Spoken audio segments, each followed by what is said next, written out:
একদিন মাটির ভিতরে হবে ঘর রে মন আমার, কেন বাঁধো দালান ঘর। একদিন মাটির ভিতরে হবে ঘর রে মন আমার, কেন বাঁধো দালান ঘর। প্রাণ পাখি উড়ে যাবে পিঞ্জরা ছেড়ে, ধরা ধাবে সবই রবে, তুমি যাবে চলে। প্রাণ পাখি উড়ে যাবে পিঞ্জরা ছেড়ে,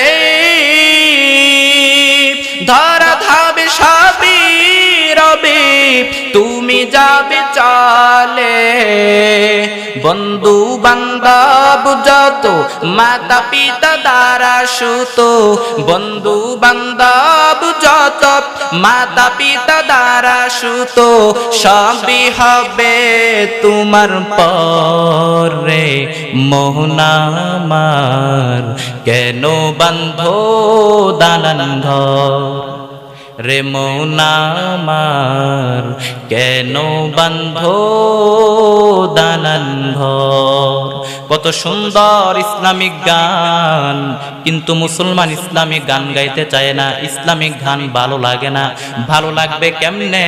তুমি সারাদিন দেখো হিন্দি সিরিয়াল, ইন্ডিয়ান নায়িকাদের কোমর দুলানো ডান্স, যার কারণে নামাজের মধ্যে মজা পায় না, কুরআন তেলাওয়াতের মধ্যে মজা পায় না, জিকিরের মধ্যে মজা পায় না। অথচ আল্লাহর নবী বলেন বইস্তু আনুপাসসিরুল মাজামির, গান বাদ্যযন্ত্র ভেঙে চুরে মাটির সাথে মিশিয়ে দেওয়ার জন্য দুনিয়াতে আগমন করেছি।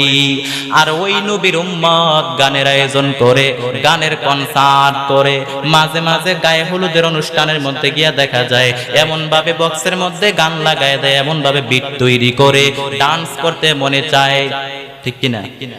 এমন ভাবে আওয়াজ তৈরি করে ডান্স করতে মনে চায়।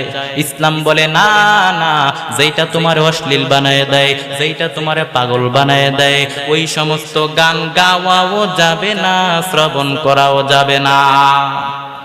গান তো মানুষকে মুনাফিক বানায় দেয়। আল গিনা ইয়ামবুতুন নিফাকি ফি কলবিহি, গান তো মানুষকে মুনাফিক বানায় দেয়। এজন্য আমরা গান গাইব না, গানের দিকে যাইব না।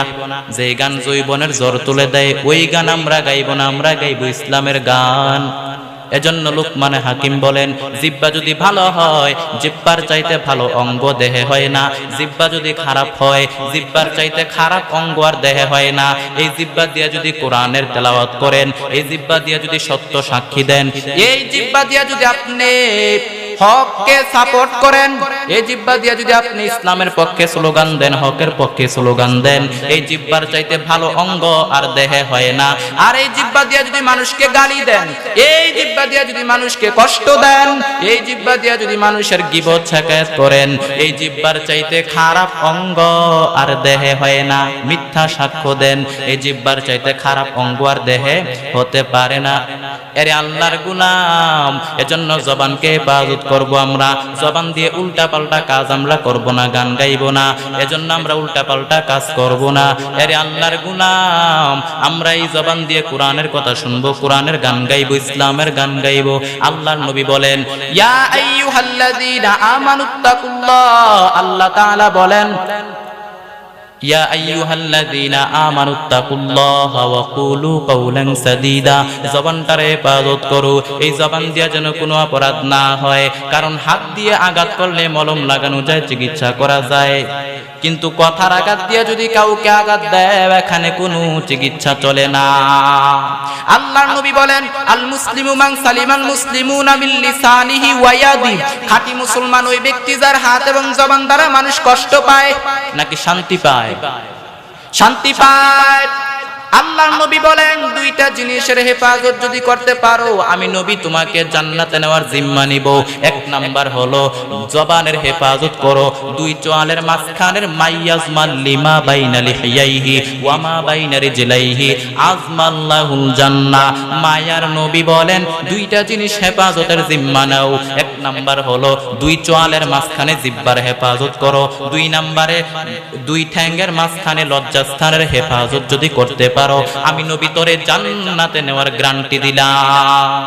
हर के दारत खौफे हक दर दिल मदहम जन्नतुल मअवा दे हद उरा मकाम जुज़बा हक ची से मखाज इंसुजा फजले उ आमस दर जुमला जहा।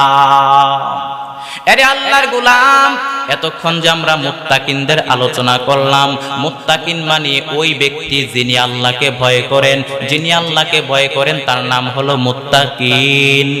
ইয়া আইয়ুহাল্লাযীনা আমানুত্তাকুল্লাহ, আল্লাহকে ভয় করব কাকে? ভয়ের নাম তাকওয়া, যিনি ভয় করবেন তার নাম হলো মুত্তাকিন। এজন্য আমরা আল্লাহকে ভয় করব। এর যুবক, আল্লাহকে ভয় করে চলো। যেই বান্দা আল্লাহকে ভয় করে চলবে ওই বান্দা কখনো গুনার দিকে যাইতে পারে না। আরে আল্লাহর গোলাম, বৃদ্ধ বাবাজিরা, যুবক, আল্লাহর ভয় অন্তরে ঢুকাও। আল্লাহকে ভয় করে চলো রে যুবক। ও পর্দার অন্তরালের মা বোনেরা, আল্লাহর ভয় অন্তরে ঢুকায় নেন। আল্লাহকে ভয় করে চলেন, নিজ না স্বামীর খেদমত করেন, স্বামীর আনুগত্য করেন, সন্তানটারে কোরআনওয়ালা বানান, আল্লাহকে ভয় করেন, নিজে নামাজ পড়েন, আল্লাহকে ভয় করে চলেন। ও আম্মা জানেরা, আপনাদের জন্য আল্লাহর নবী সুসংবাদ জানায় দিলেন, কোন নারী যদি 4টা কাজ করে, কয়টা কাজ? قال النبي صلى الله عليه وسلم إذا صلت خمسها وصامت شهرها أطاعت بالها حفظت فروجها فلتدخل من أي أبواب الجنة شاءت। আল্লাহর নবী বলেন কোন নারী যদি 4টা আমল করতে পারে ওই নারীর জন্য জান্নাতের 8টা দরজা খুলে দিবে কে? এক নাম্বার কাজ, ইদা সাল্লাত খামসাহা, কোন নারী যদি 5 বেলার নামাজ পড়ে, ওয়া সামাত শাহরাহা, এবং